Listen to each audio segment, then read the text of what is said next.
بسم اللہ الرحمن الرحیم۔ السلام علیکم ورحمۃ اللہ وبرکاتہ۔ ساری کی ساری تعریفیں اس اللہ کے لیے ہیں جو پوری کائنات کا تنہا خالق مالک رازق ہے، اور بے شمار درود و سلام ہو ہمارے نبی حضرت محمد صلی اللہ تعالی علیہ وآلہ وسلم پر، جو پوری کائنات کے رسول ہیں اور قیامت تک آنے والے تمام انسانوں کی کامیابی کا مدار آپ صلی اللہ علیہ وسلم کا کلمہ پڑھنے اور آپ کی شریعت کی پیروی کرنے پر ہے۔ اپنے مسیحی بھائیوں کی اصلاح کے لیے بہت سارے بیانات آپ کے سامنے پیش کر چکے ہیں۔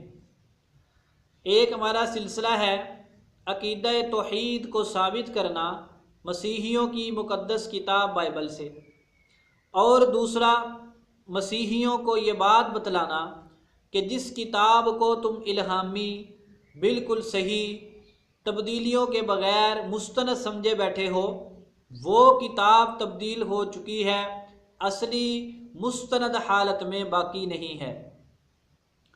تو جب ہم نے اس کتاب کا غلط ہونا بائبل کے اندر سے پیش کیا کہ یہ کتاب تبدیل شدہ ہے، تحریف شدہ ہے، اس کے بہت سارے دلائل ہیں۔ ان میں سے ایک دلیل یہ پیش کی تھی کہ اس کتاب میں اللہ کے محبوب پیغمبروں کی توہین پائی جاتی ہے، بے ادبی پائی جاتی ہے، ان کی طرف ایسے واقعات منسوب ہیں جو کسی شریف انسان سے بھی صادر نہیں ہو سکتے کہ جائے کہ ایسا کام کوئی نبی کرے، اور ان کی طرف ایسی گھٹیا باتیں منسوب ہیں جو ایک عام انسان بھی نہیں کہہ سکتا، جس میں تھوڑا سا بھی شرافت کا مادہ ہو کہ جائے کہ اللہ کا کوئی محبوب پیغمبر کہے۔ تو ایسے واقعات، ایسی باتیں، ان کا بائبل میں آنا اس بات کی دلیل ہے کہ بائبل، انجیل، یہ وہ اصل کتاب باقی اپنی صورت پر نہیں رہی جو حضرت مسیح علیہ السلام پہ اتری تھی، یا وہ تورات جو حضرت موسیٰ علیہ السلام پہ اتری تھی، یا وہ زبور جو حضرت داؤد علیہ السلام پہ اتری تھی۔ تو اس کے جواب میں ہمارے کئی مسیحی بھائیوں نے کمنٹ کیے ہیں، تو پہلے تو ہم ان کا شکریہ ادا کرتے ہیں کہ آپ نے ہمارے بیانات کو بڑی غور سے سنا اور اپنے اعتراضات ہمارے سامنے رکھے۔ انہوں نے کہا جناب اگر یہ انجیل صحیح نہیں ہے، یہ بائبل درست نہیں ہے، تو آپ صحیح پیش کر دیں۔ تو ان بھائیوں کی خدمت میں عرض ہے، وہ پیارے بھائیوں، یہی تو اصل مسئلہ ہے۔ اگر اصل انجیل اپنی اصلی حالت میں موجود ہوتی تو ہمیں کیا ضرورت تھی قرآن پاک آپ کے سامنے پیش کرنے کی؟ ہمیں کیا ضرورت تھی آپ کو یہ دکھلانے کی؟ اصل انجیل اپنی اصلی حالت میں موجود نہیں ہے۔ اب نجات کا مدار صرف قرآن پاک پر ہے، وہ اصلی کتاب ہے، الہامی کتاب ہے، اللہ کی طرف سے وحی ہے۔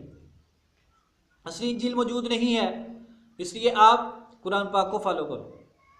اور دوسری بات، ایک عجیب بات آپ یہ سنیں، دیکھو ہمارے مسیح بھائی کہتے ہیں کہ یہ کتاب الہامی ہے، اللہ نے الہام کیا، نبیوں کو کیا، رسولوں کو کیا، وہ الف سے لے کر یا تک، اے سے لے کر زیڈ تک، شروع سے آخر تک وہ مکمل کتاب کو الہامی مقدس سمجھتے ہیں۔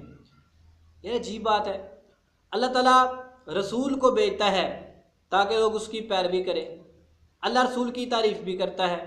اسی طرح ہمارے مسیحی بھائی، وہ بھی رسولوں کی تعریف کرتے ہیں، اور ہم بھی الحمدللہ اللہ کے رسولوں کے نبیوں کی تعریف کرتے ہیں، ان کی خوبیاں بیان کرتے ہیں۔ اب یہ ہو سکتا ہے کہ اللہ تبارک و تعالیٰ رسولوں کی تعریف بھی کرے اور یہ بھی کہے کہ نوح علیہ السلام نے شراب پی ننگے ہو گئے۔ ایک طرف ہمارے مسیح بھائی حضرت لوط علیہ السلام کو نبی کہتے ہیں، دوسری طرف یہ بھی مانتے ہیں کہ انہوں نے اپنی بیٹیوں سے نعوذ باللہ زنا کیا تھا۔ ایک طرف حضرت داؤد علیہ السلام کو نبی بھی کہتے ہیں، بادشاہ بھی کہتے ہیں، خلیفہ بھی کہتے ہیں، اللہ کا مقرب بندہ بھی کہتے ہیں، دوسری طرف ان پر زنا کی تہمت بھی لگاتے ہیں۔ اور حضرت عیسیٰ علیہ السلام کو تو آپ کو پتہ ہے انہیں خدا بنایا ہوا ہے، حضرت عیسیٰ علیہ السلام کو خدا بھی کہتے ہیں، اور یہ بھی کہتے ہیں کہ عیسیٰ علیہ السلام لوگوں کو دنیا میں لڑانے کے لیے آئے تھے، صلح کروانے کے لیے آئے ہی نہیں۔ عجیب بات ہے۔ تمہاری ایک بات صحیح ہے، اگر وہ نبی ہیں، رسول ہیں، مقدس ہیں، مبارک لوگ ہیں، پھر یہ گھٹیات ان میں کیوں پائی جاتی تھی؟ پھر وہ مقدس کیسے رہے؟ تو جس طرح انہوں نے دوسرے انبیاء کی توہین کی ہے، ان کے بارے میں مختلف باتیں گڑھی ہیں، اسی طرح انہوں نے حضرت سلیمان علیہ السلام کو بھی نہیں چھوڑا۔ آج ہم انشاءاللہ آپ کے سامنے حضرت سلیمان علیہ السلام کے متعلق ان کی بائبل سے حوالہ جات پیش کریں گے، اور آپ کو پتہ چلے گا کہ حضرت سلیمان علیہ السلام کے بارے میں ان لوگوں نے کہا تھا کتنی سخت باتیں کہہ دیں۔ لو جی، ہمارے سامنے کتاب ہے بائبل مقدس، اس کی کتاب ہے سلاطین اول، سلاطین کے 2 حصے ہیں، سلاطین اول، اس کا 11واں باب، اس کا عنوان قائم انہوں نے کیا ہوا ہے سلیمان خدا سے منحرف ہوتا ہے۔ استغفر اللہ، سلیمان خدا سے منحرف ہوتا ہے۔ یہ پورا 11واں باب پڑھنے والا ہے، لیکن ہم تھوڑا سا پڑھیں گے اس میں جو ہمارے مطلب کی چیزیں ہیں۔ اور سلیمان بادشاہ فرعون کی بیٹی کے علاوہ بہت سی اجنبی عورتوں سے، یعنی موابی، عمونی، ادومی، سیدانی اور حتی عورتوں سے محبت کرنے لگا۔ آپ پہلی آیت پر ہی غور کر لیں، یہ الہامی مقدس ہو سکتی ہے؟ اللہ تو نبیوں کی تعریفیں کرتا ہے، وہ نبیوں کے بارے میں ایسی باتیں کہہ سکتا ہے کہ اجنبی عورتوں سے سلیمان محبت کرنے لگا؟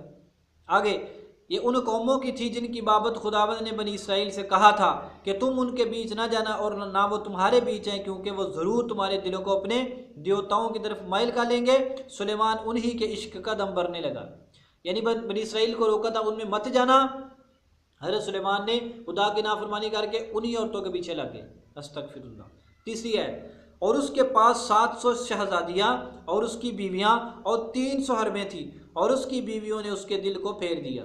تو اس پر غور کرو، وہ پائی 700 شہزادیاں، اس کی بیویاں 300 حرمیں تھیں، 1000 سے بھی زیادہ۔ یہ آیت بہت قابل غور ہے۔ رسول پاک صلی اللہ علیہ وسلم، حضرت محمد صلی اللہ علیہ وسلم کی 11 بیویوں پر اعتراض کرنے والے مسیحیوں کو یہ آیت نظر نہیں آتی؟ اس آیت میں کیا بتلایا گیا؟ 1000 سے بھی زیادہ۔ وہ 11 بات میں اعتراض ہے، 1000 پر کوئی اعتراض نہیں ہے۔ 1000 بیویاں، توبہ توبہ۔ اور انہوں نے اس کے دل کو مائل کر لیا، کیونکہ جب سلیمان بڈھا ہو گیا تو اس کی بیویوں نے اس کے دل کو غیر معبودوں کی طرف مائل کر لیا۔ استغفر اللہ۔ جب وہ بوڑھا ہو گیا سلیمان، حضرت سلیمان پیغمبر، انہوں نے پیچھے لکھا بھی ہوا اسی کتاب میں کہ 2 مرتبہ حضرت سلیمان علیہ السلام کو اللہ کی زیارت ہوئی۔ کتنے مقرب بندے ہیں اللہ تعالیٰ کے، اور ان کے دل کو بھی غیر معبودوں کی طرف ان کی بیویوں نے پھیر لیا۔ یعنی نبی اتنا کمزور ایمان والا ہوتا ہے کہ چند عورتیں اس کو اپنے معبودوں کی طرف مائل کر گئیں، اور اس کا دل خداوند اپنے خدا کے ساتھ کامل نہ رہا، جیسا کہ اس کے باپ داود کا دل تھا، کیونکہ سلیمان سیدانیوں کی دیوی استارات اور امونیوں کی نفرتی ملکوم کی پیروی کرنے لگا۔ استغفر اللہ، استغفر اللہ۔ حضرت سلیمان علیہ السلام نے نعوذ باللہ خدا کو چھوڑ دیا، اور وہ دوسری دیویوں کی پوجا کرنے لگا، ان کے پیچھے چل پڑا۔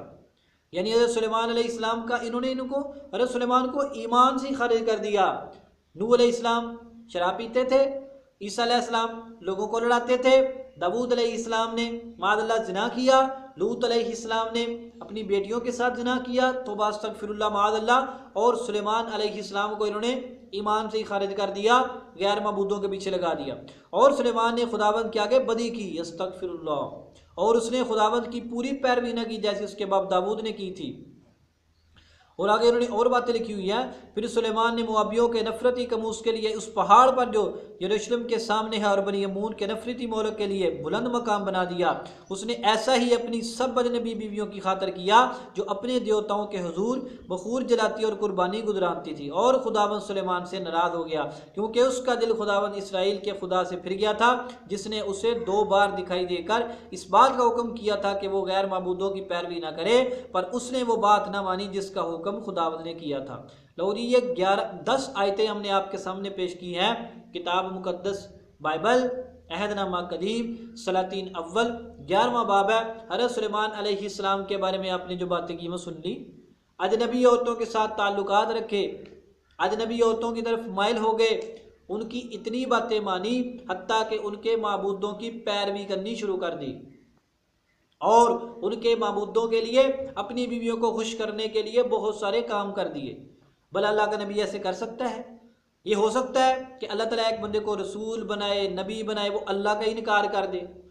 تو پھر وہ مقدس کیسے رہا؟ پھر لوگ اس کی پیروی کیسے کریں گے؟ اب جب وہ غیر معبودوں کی پوجا کرے گا تو ظاہر بات ہے لوگ بھی تو اس کی پوجا کریں گے۔ اب یہ کیسے ہو سکتا ہے کہ اللہ ایک طرف کہے کہ میرے رسول کی بات مانو، اب رسول کی بات مانتے ہیں، رسول غیر معبودوں کی طرف بلاتا ہے، اور اللہ کہتا ہے میری عبادت کرو، میری پوجا کرو؟ یہ باتیں آپ سے مل نہیں سکتی۔ یہ اس بات کی واضح دلیل ہے کہ اس کتاب میں ان لوگوں نے تبدیلیاں کر کے ان کا اصل حلیہ بگاڑ دیا ہے۔ وہ ہمارے مسیحی بھائیو سمجھ جاؤ، سمجھ جاؤ، ہم تمہیں کیسے سمجھائیں؟ ہم تمہیں ان نبیوں سے دور کرنا نہیں چاہتے، ہم تمہیں کہتے ہیں کہ ان نبیوں کو صحیح طریقے سے مانو جیسے قرآن کہتا ہے۔ اب قرآن کے پہلے بارے میں کیا آتا ہے؟ سبحان اللہ، وما کفر سلیمان، سلیمان نے کفر نہیں کیا۔ صریح لفظوں میں ہماری کتاب قرآن مقدس نے حضرت سلیمان علیہ السلام کو معاملہ صاف کر دیا، فرمایا سلیمان علیہ السلام نے کفر نہیں کیا۔ کیسی اللہ تبارک و تعالی نے حضرت سلیمان علیہ السلام کی قرآن پاک میں تعریفیں کی ہیں۔ آپ پڑھ کے دیکھیں 19واں پارہ، آپ پڑھ کے دیکھیں 23واں پارہ، اللہ تبارک و تعالی نے کیسے حضرت سلیمان کی تعریفیں، حضرت داؤد کی تعریفیں، ان کی حکومت کی تعریفیں، ان کے فیصلوں کی تعریفیں، اللہ سبحان اللہ سبحان اللہ۔ اور اس کے برعکس مسیحیوں نے کیا کیا؟ غیر معبودوں کی طرف مائل ہو گیا، خدا کو چھوڑ دیا، خدا اس سے ناراض ہو گیا۔ ہمارے نزدیک یہ صریح حضرت سلیمان علیہ السلام پہ تہمت ہے، ہو ہی نہیں سکتا کبھی بھی کہ حضرت سلیمان علیہ السلام نے ایسا قدم اٹھایا ہو۔ اس لیے جناب یہ کتاب الہامی نہیں ہے، غلط ہے، اس میں تبدیلیاں ہو چکی ہیں۔ ہم اپنے مسیحی بھائیوں سے کہتے ہیں اپنی ضد کو چھوڑ دو، ٹھنڈے دل و دماغ کے ساتھ سوچو اور اپنے پادریوں کو چھوڑ کر حضرت محمد صلی اللہ علیہ وسلم کا کلمہ پڑھ لو۔ اللہ تبارک و تعالیٰ ہمارے تمام مسیحی بھائیوں کو ہدایت نصیب فرمائے۔ السلام علیکم۔